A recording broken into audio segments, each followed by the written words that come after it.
Do you really appreciate your blessings?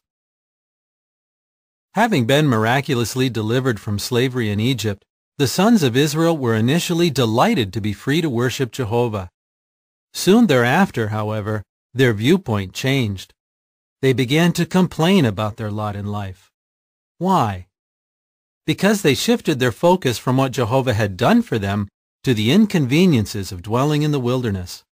They said to Moses, "Why have you brought us up out of Egypt to die in the wilderness? For there is no bread and no water, and our soul has come to abhor the contemptible bread, manna." Numbers 21:5. Centuries later, King David of ancient Israel sang, "As for me, in your loving kindness I have trusted. Let my heart be joyful in your salvation. I will sing to Jehovah, for he has dealt rewardingly with me." Psalm 13:5 and 6.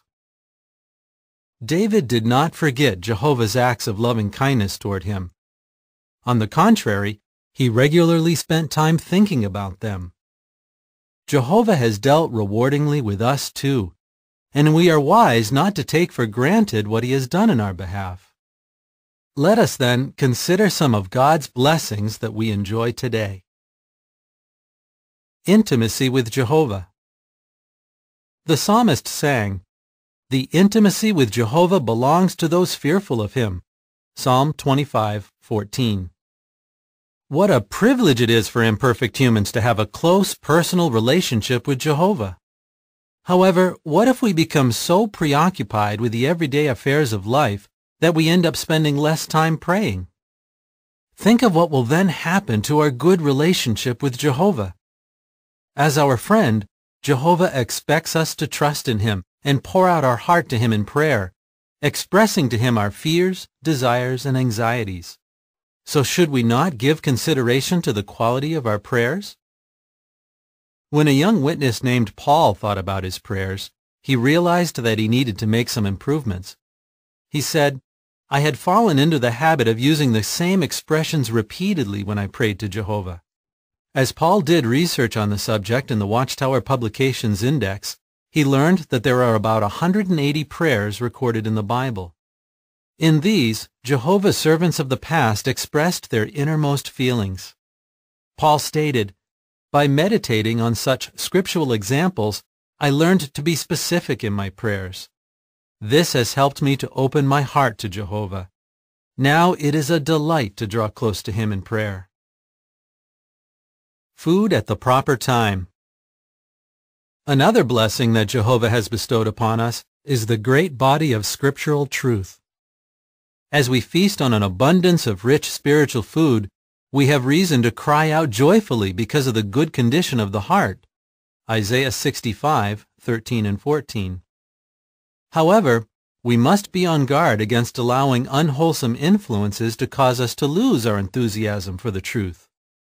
For example, paying attention to apostate propaganda can becloud our thinking and blind us to the value of the spiritual food at the proper time, made available by Jehovah through the faithful and discreet slave. Matthew 24:45-47. Andre, who had served Jehovah for years, had the bitter experience of being led astray by apostate thinking. He felt that having a quick look at an apostate website would not be dangerous. He recalls, "Initially, I was attracted to the so-called truths that the apostates spoke of. The more I examined what they said, the more I came to think that I was justified in leaving Jehovah's organization. But later, as I did some research on the apostates' arguments against Jehovah's Witnesses, I became aware of how crafty the false teachers were. Information taken out of context was their strong evidence against us. Thus, I decided to start reading our publications again and to attend the meetings. Soon I realized how much I had missed." Happily, Andre returned to the congregation. The whole association of brothers. Our loving united brotherhood is a blessing from Jehovah. With good reason, the Apostle Peter wrote, "Have love for the whole association of brothers." 1 Peter 2:17. Being part of the Christian brotherhood We enjoy the warmth of supportive spiritual fathers, mothers, brothers, and sisters of like faith. Nevertheless, a variety of circumstances can sometimes cause a strain in our relationship with our brothers and sisters. For instance, it is easy to be annoyed at the imperfections of someone and to adopt a critical attitude toward that one.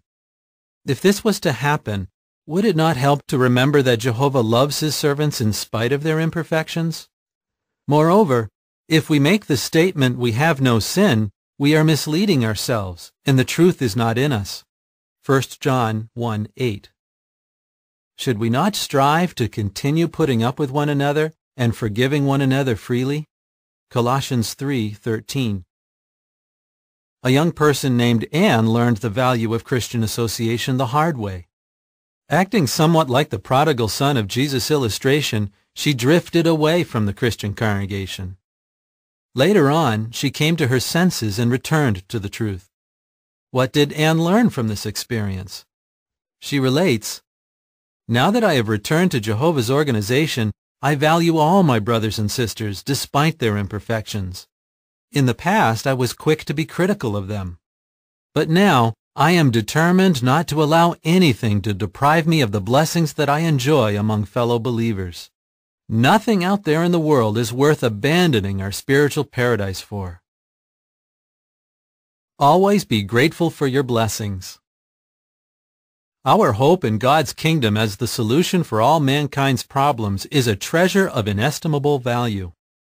When we first acquired this hope, how our hearts swelled with appreciation.